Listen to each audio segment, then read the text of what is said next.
20 للتدريب والاستشارات بالبورصة المصرية. أهلا وسهلا بكم.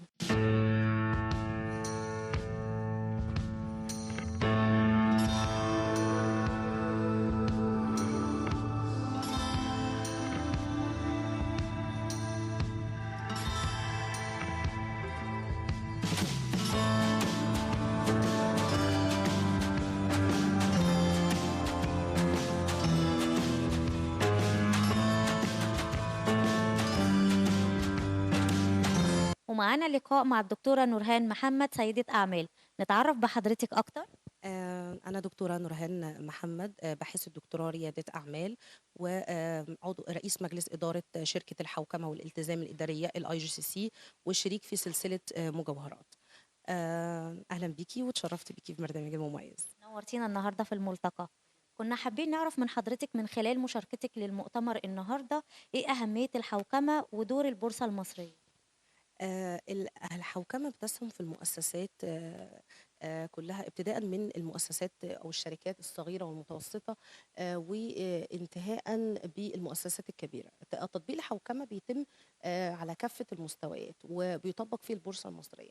طبعا هو بيساهم في البورصة المصرية بشكل كبير عن طريق مسؤول علاقات المستثمرين، اللي بدوره هو اللي بيقوم بعملية الإفصاح والشفافية، وده طبعا بيقوم بجذب للمستثمرين وللاستثمارات في البورصة المصرية. وكمان الحوكمة أشار إليها الرئيس عبد الفتاح السيسي في لقاءاته الأخيرة على أهمية الحوكمة في زيادة الوعي، وفي دورها في التنمية الاقتصادية، ودورها في زيادة معدلات النمو الاقتصادي، بما يعود لي بالنفع على مصر إن شاء الله.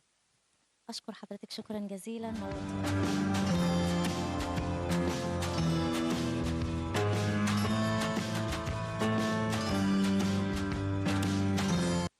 ومعانا لقاء آخر مع المهندس محمد. أهلا وسهلا بحضرتك. يا اهلا بيك يا فندم. نتعرف بحضرتك.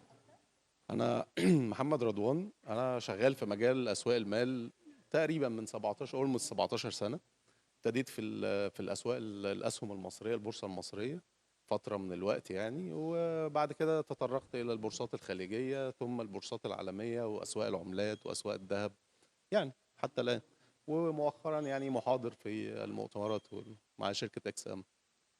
كلمنا عن أهداف المؤتمر النهاردة. في البدايه اصلا انا بشكر جدا دكتور هاني واكس ام ان هم نظموا ايفنت زي ده. ده من الايفنتس اللي احنا بنطمح فيها بقالنا كتير. يعني انا واحد من الناس طول فتره شغلي 17 سنه دول، كل مكان انا بشتغل فيه بقول يا جماعه اهم حاجه عندنا النولج، تعليم. لازم ان احنا يبقى نوعي الناس لاهميه، واحد اهميه الاستثمار. لان احنا كتير جدا بنشتكي بنقول هي البلد مثلا او اي بلد يعني ما فيهاش ليه استثمار، هي الناس ليه مش بتستثمر، فين الناس اللي بتعمل مشاريع، فين علشان الناس اوريدي ما عندهاش الثقافه دي. فالمؤتمرات اللي زي كده الدور الرئيسي بتاعها هو نشر الوعي التعليمي في جموع الناس، وخصوصا طبعا الناس المهتمه. وانا افضل يعني اتمنى ان كميه مؤتمرات تتعمل بهذا الشكل هتفيد ناس كتير، هتوسع من دايره الاستثمار الموجوده في البلد، هتخلي الناس يبقى عندها تطلعات اكبر بكتير من المحدوديه اللي هم فيها. يعني كتير جدا في ناس بتكتفي بما يطلق عليه الوظيفه بتاعتي.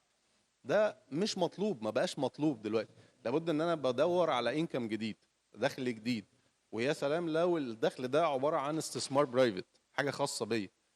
البورصات والاسواق الاسهم، اسواق السلع، اسواق العملات، كل دي عندنا كميه اسواق مال نقدر ان احنا نعمل فيها برايفت بزنس خاص بينا.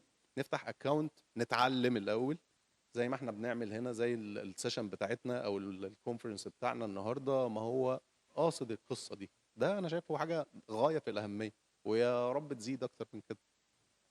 بشكر حضرتك شكرا جزيلا على المشاركة. نتعرف بحضرتك.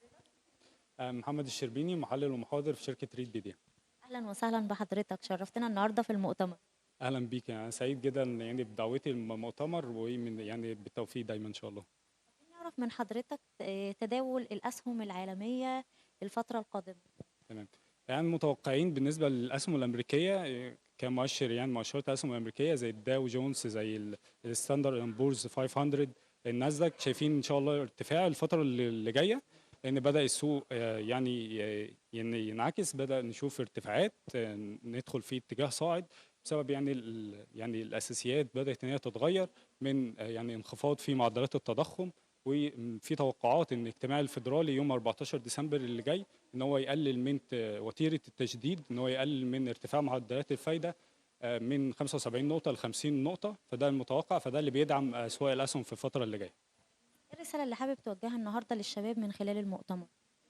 يعني شايف ان بالنسبه للشباب يعني، وانا من ضمنهم يعني، ان احنا خلال، خصوصا وانت في الكليه او في يعني في فتره قبل كده او بعد كده يعني، ان انت تتعلم الاستثمار، تتعلم التداول في الاسواق الماليه، ده هيفيدك جدا سواء كدخل اضافي ليك او كدخل اساسي بعد كده. وكمان ان هو تتعلم برضو الاستثمار في الاسواق الماليه، ده هيساعدك جدا في يعني في يعني في الفتره الجايه بشكل كبير. بشكر حضرتك.